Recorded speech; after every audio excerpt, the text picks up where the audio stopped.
Hello everyone, I hope you're doing great. Today we'll be making a thesis or a project report in Microsoft Word. So let's begin. I'm going to start with creating a new Word document.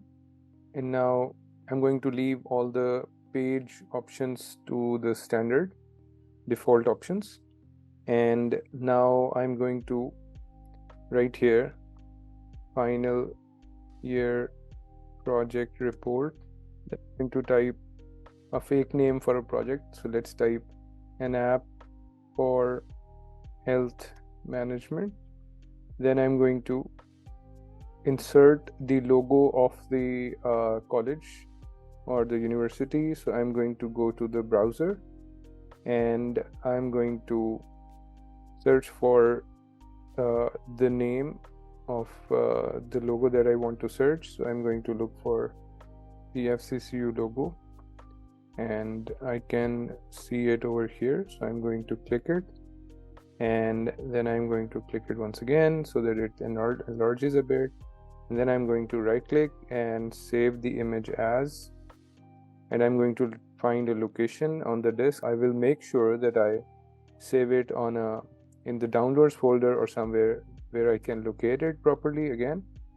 Now I'm going to the insert ribbon in Word and I'm going to insert the picture from this device, and in the downloads folder I'm going to select the logo that I had downloaded earlier. I'm going to click it and insert it and I will see it here. If I want to write anything after this picture, I can just take the cursor at the end of this picture and I can click here and I can see the cursor blinking at the very end of this picture.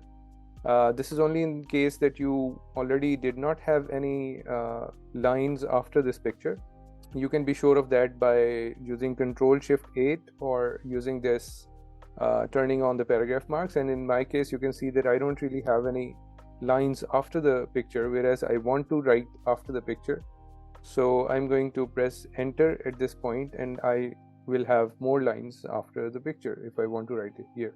I'm going to write here in partial fulfillment of the degree requirements for baccalaureate in, and I'm going to write computer science, and you can write your own major here, and then you can at the very end you can write down the name of the institute. Now, because this is the title page of the project report or the thesis, it should look like a title page.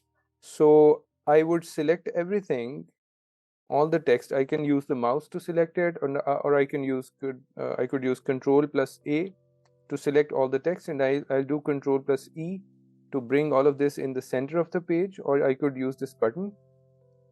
And the other things I'm going to do, I'm going to change the size of the first line to, let's say, 20, and I'm going to make it bold so it stands out a bit. But I'm going to make sure that the next line, the name of the project, stands out even more. So I'm going to bring it to, let's say, 30, and I'm going to make it bold.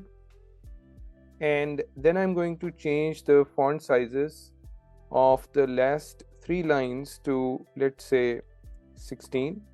But here I can see a problem that these 2 lines, they're not part of the same paragraph. So if you turn the hidden characters, you can see these are 2 paragraphs. This is the first one and this is the second one.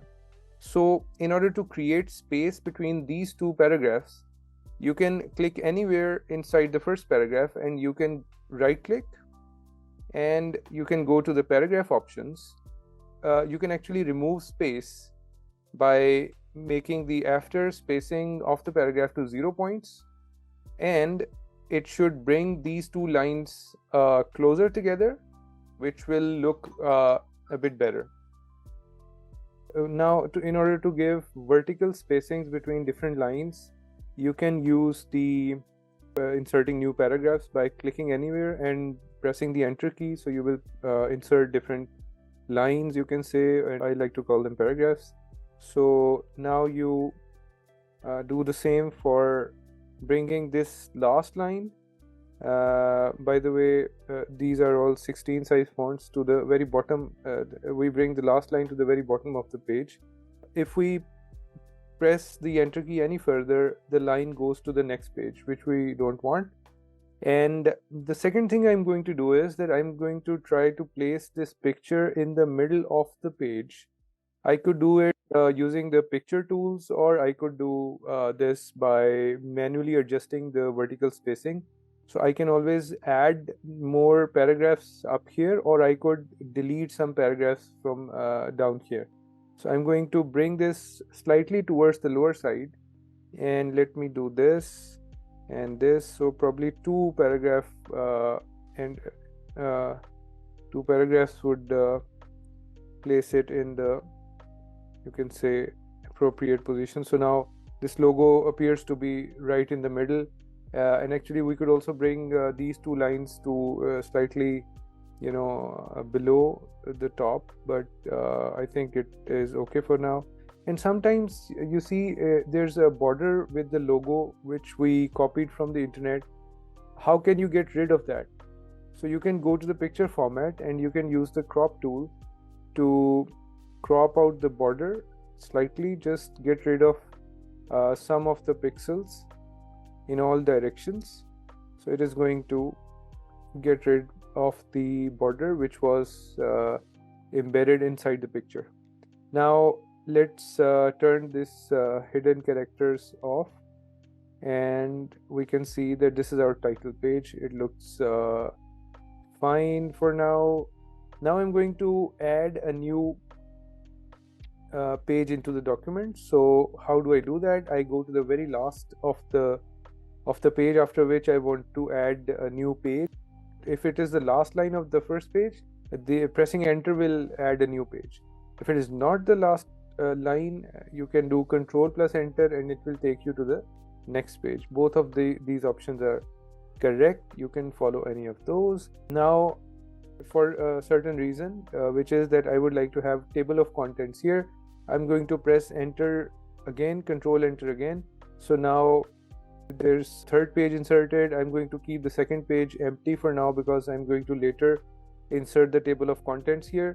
And by the way, this is my practice, that I don't insert the table of contents until the very end of my document. I start a document, I keep creating it, and until it is done, it is completely made, I don't insert the table of contents.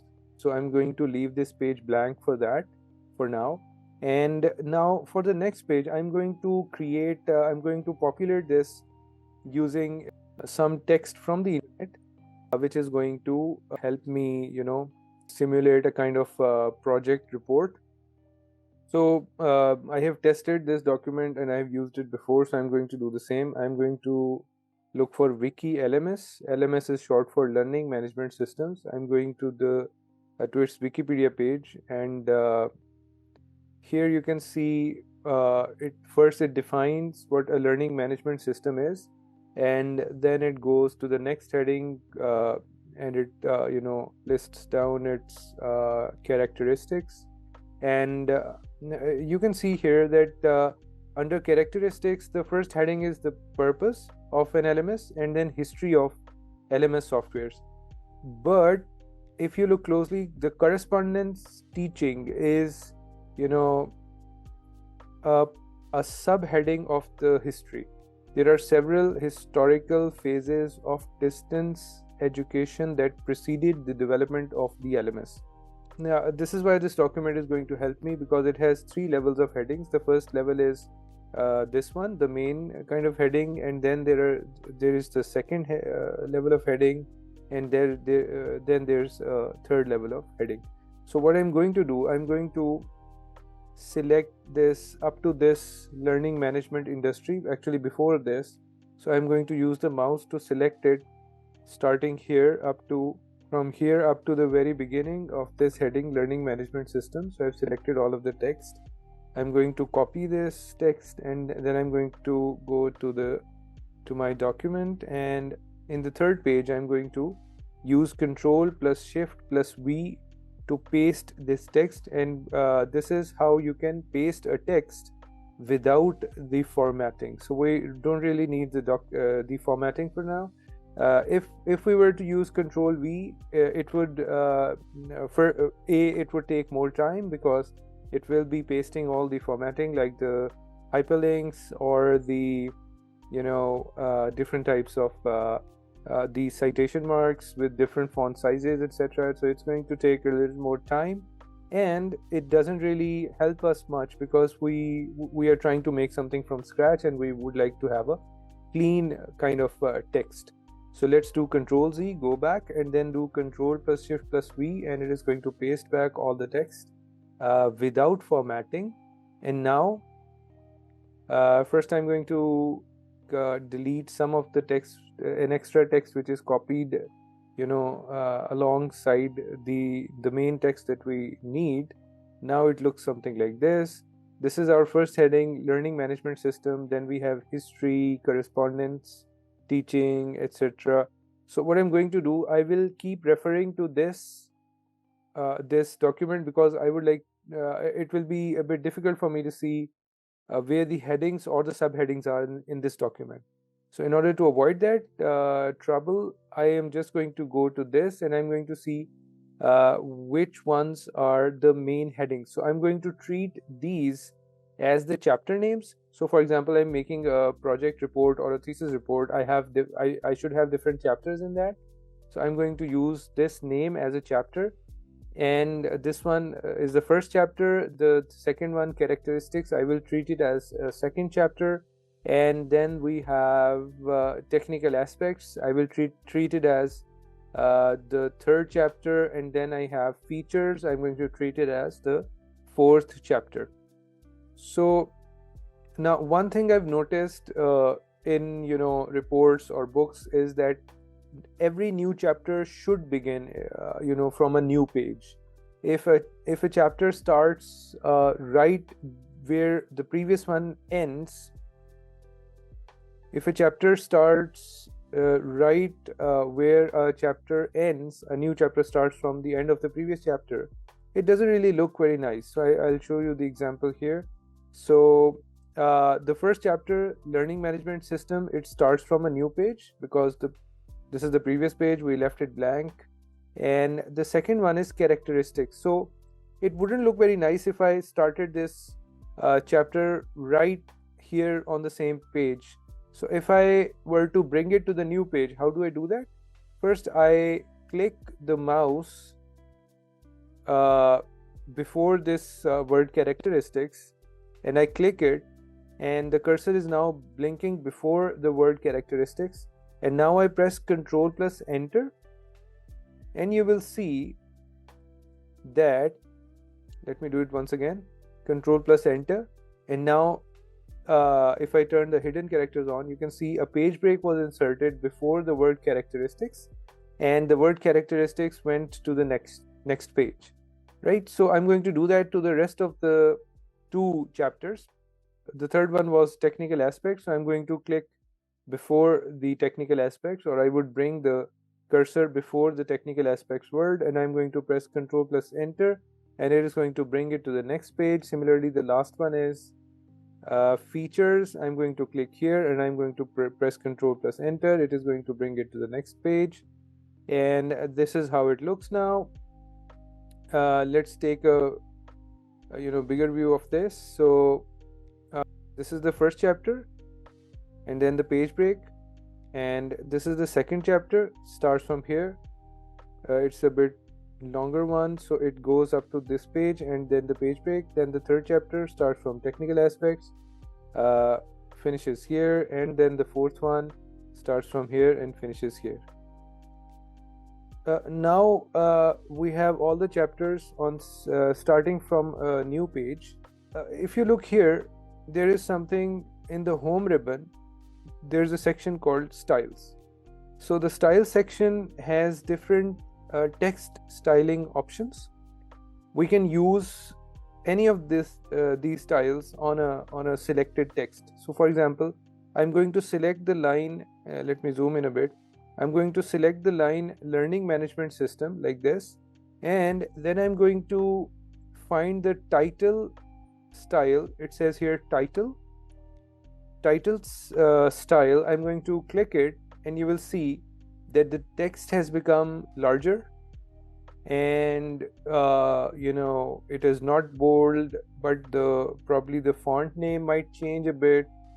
These styles contain all the settings of fonts or paragraphs which you would like for them to have, and you can simply, with one click, you can apply it to any selected text. So I'm going to go to the next chapter name heading, and I'm going to apply the title style on that, and then I will go ahead and I'm going to find the next chapter name, which is no, not this one.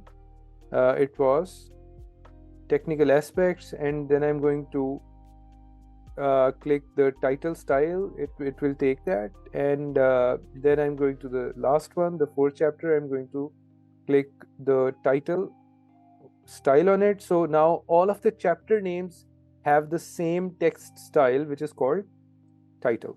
So now I'm going to, so these styles that I've shown you here, it says subtitle, quote, strong, normal, heading 1, heading 2. All of these styles are built-in styles. They're already created in Microsoft Word, so we can add our own style as well. I can do create a style, and I'm going to show you a new style that will create. So I'm going to first name it. I'm going to name it my style 1, and I'm going to, before pressing OK, I'm going to go to modify, and now the view looks something like this. Now in this, of course, you can have a ton of different settings. You can go to format, and you can have as many settings as you can see here. You can change all of these, and you can save them in my style. So one thing I would like you to make sure before you go to this, and to do that, I'm going to press cancel, and I'm going to come back. First, I would like you to see where your cursor is. So your cursor should be pointing on a text at the point where we would like to, while creating the new style, also apply it to that line. So first we need to make sure of that, and it is also going to serve another purpose, that it is going to have the parent style of the style that we're trying to create will be normal. So if you click anywhere, if you look closely in this, in this table, you can see that there's a different kind of border across the normal style, which is not across these. So if I take the mouse anywhere, this border is still here, this tiny single line border. So it means that normal style is currently applied to this text. Normal style is the text style which is, whenever you create a new document in Word, the default or the basic text properties are they belong to the normal text style. So if I click here, I see that the border is across the normal style. And the second fact is that I want to create a style which will be applied to this heading. So I'm going to go to the create style option, and again I will say my style 1. I will click modify, and now I see that the style is based on normal. So the basic properties of the normal text will be the parent of my style 1. So all the properties of normal style will be inherited by my style 1. And now if I change these, for example, let's and I'm not going to go into the advanced properties, because you can play around with them later on, but I'm just going to use them from here, from this view. So I'm going to change the color of this text to, let's say, purple, and then I'm going to make it bold, and I'm going to change the size to, let's say, 22, and that's about it. Let's press OK and see what happens. So you see that the first heading of the chapter is now purple, and here in the styles list, a new style of my style 1 is added with a preview shown here. And now what I'm going to do is I'm going to go to the Wikipedia page and I'm going to see which headings should be the direct subheadings of the chapter names. So here we see purpose, history, and yes, that's about it. Only these two.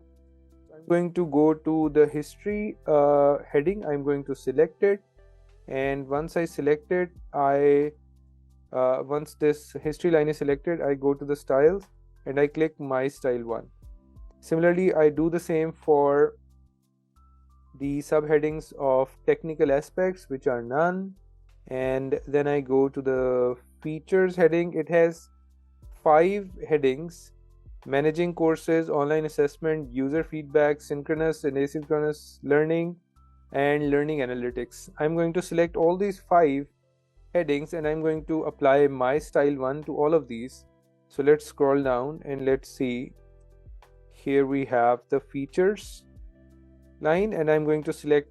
Now after you select the first heading, you can press and hold the control key on the keyboard, and then you can click this second line and it will also be selected. So you can select texts which are far apart with other text in between using this technique. So I'm going to press and hold control again and I'm going to click user feedback, and then I'm going to scroll down and I'm going to find synchronous, asynchronous. I'm going to hold control key and then hold control key. I'm holding the control key and now clicking the last one, learning analytics. Now I have 5 of these headings selected. I'm going to click my style one and my style one will be applied to all of these headings. Right now this is the final kind of thing that we needed.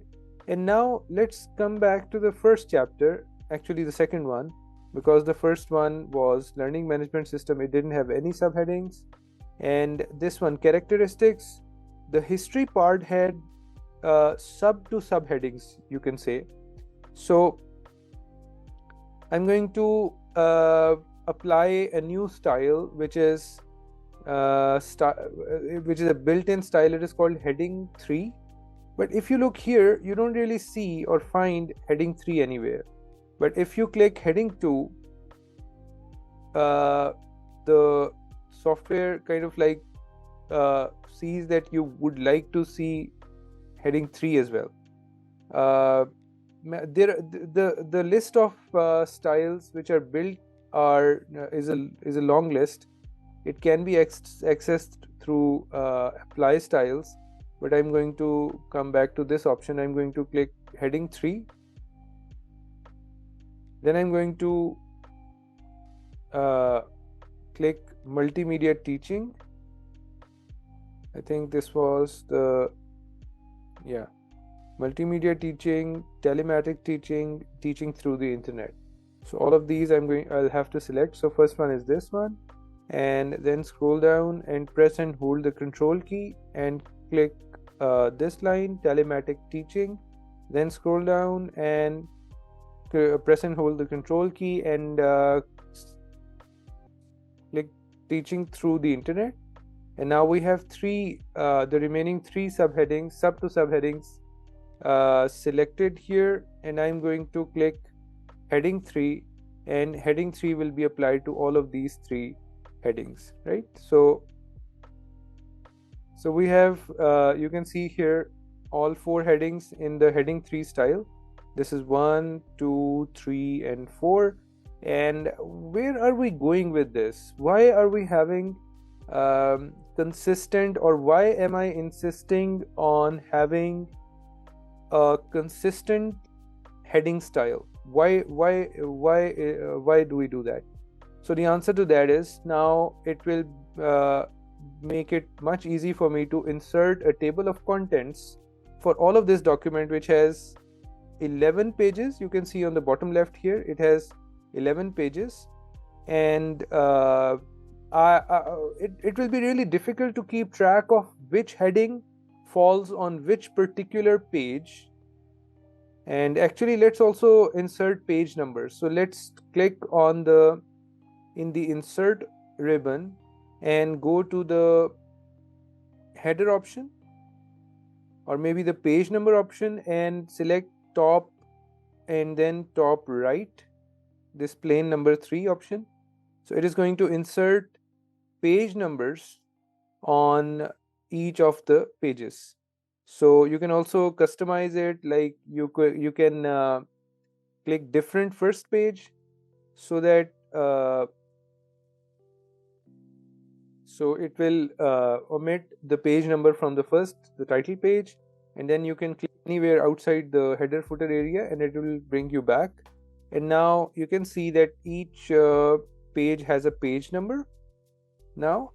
And now then turn on the hidden characters and you will see this page break. You click before the page break, not after the page break, because if you click after the page break, it is going to insert the table of contents on the third page, on the next page. We don't want that.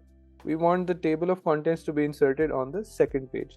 So you click the mouse here, and then you can turn it off, the hidden characters. Now go to insert and no, actually go to references, then table of contents. This is the references ribbon, then table of contents, and then click custom table of contents. And then you will have to select the heading styles that you have used for different types of headings, like chapter names. We have used title, etc. So now click options. In options, it says that heading 1 is used as a first TOC or table of content level heading. So I'm not going to use that because I'm using title for that. I delete this. I also delete this because I'm not using heading 2 as the second table of content level heading. I'm using my styles heading for second TOC level. For the third, of course, I'm using heading 3. If you may remember, a few moments ago I told you that for the third level of table of contents, I'm using heading 3 style. And let's scroll down, and in the very end you will see the title style. So you click in the front and you write 1. So this 1 shows that my table of content on the very first level is using the title style. Then I find the my style 1 style, which is this one. I write here TOC level 2. So you will soon see the evidence for this, why level 1, what level 1, level 2 or level 3 actually means. But you can still see the logic behind this, because the level 1 is the first heading that we created, title 1, and the second one is the subheading, which is my style, using my style 1, and the third one is heading 3, which is using heading 3, which is a sub to subheading. Now press OK. Now you can press OK and table of contents will be inserted. You can modify to change the properties of the table of contents. I'm going to only change one setting to just give you an evidence that it actually works. For TOC1, meaning the chapter name, I'm going to modify the style and I'm going to make it bold, so that in my table of contents the chapter names are shown as a bold text and everything else, the subheadings or the sub to subheadings, are shown as not bold text. So press OK. It will take you back here. Press OK again and then press OK, and you will see that an automatic table of contents is immediately inserted or created. Now zoom in a bit to see what it says. It shows now in this table of contents, you can clearly see that the chapter names, this first one, second one, third one, and fourth one, all are shown in bold fonts. The subheadings, purpose, history, managing courses, etc., all of these are second level, so these are indented slightly towards the right with respect to the chapter name heading. So we say this is the subheading. The sub to subheading is indented even more. So this is how your table of contents looks like. And you also see that the page numbers are inserted automatically.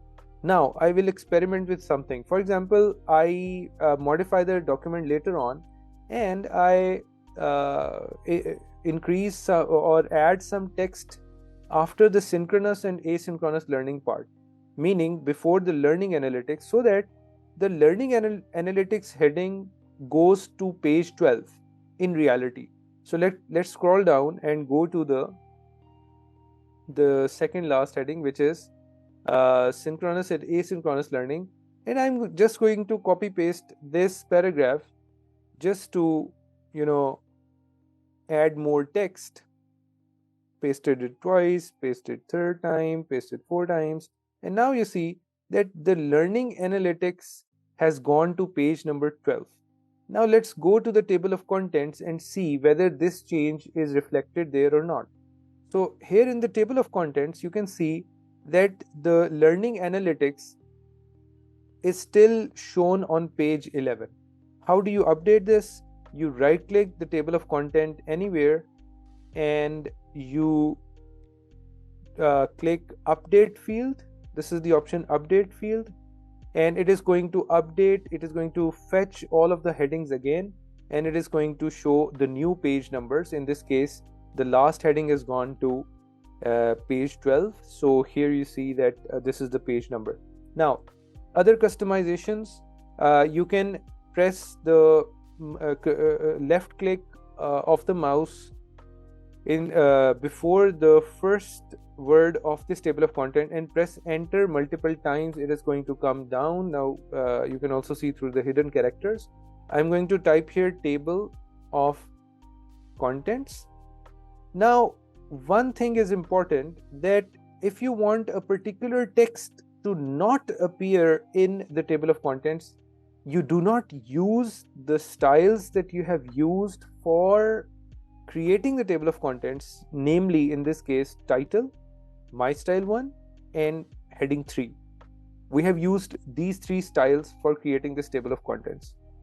I am not going to use those 3 styles anywhere else in the document. For example, the name of the table of contents, like this heading, I'm not going to apply any of these styles like my style 1 or these things. I'm just going to modify it without a style, so it will be inheriting all the normal style properties, like it was if I click again normal, so it is going to change the alignment and text size.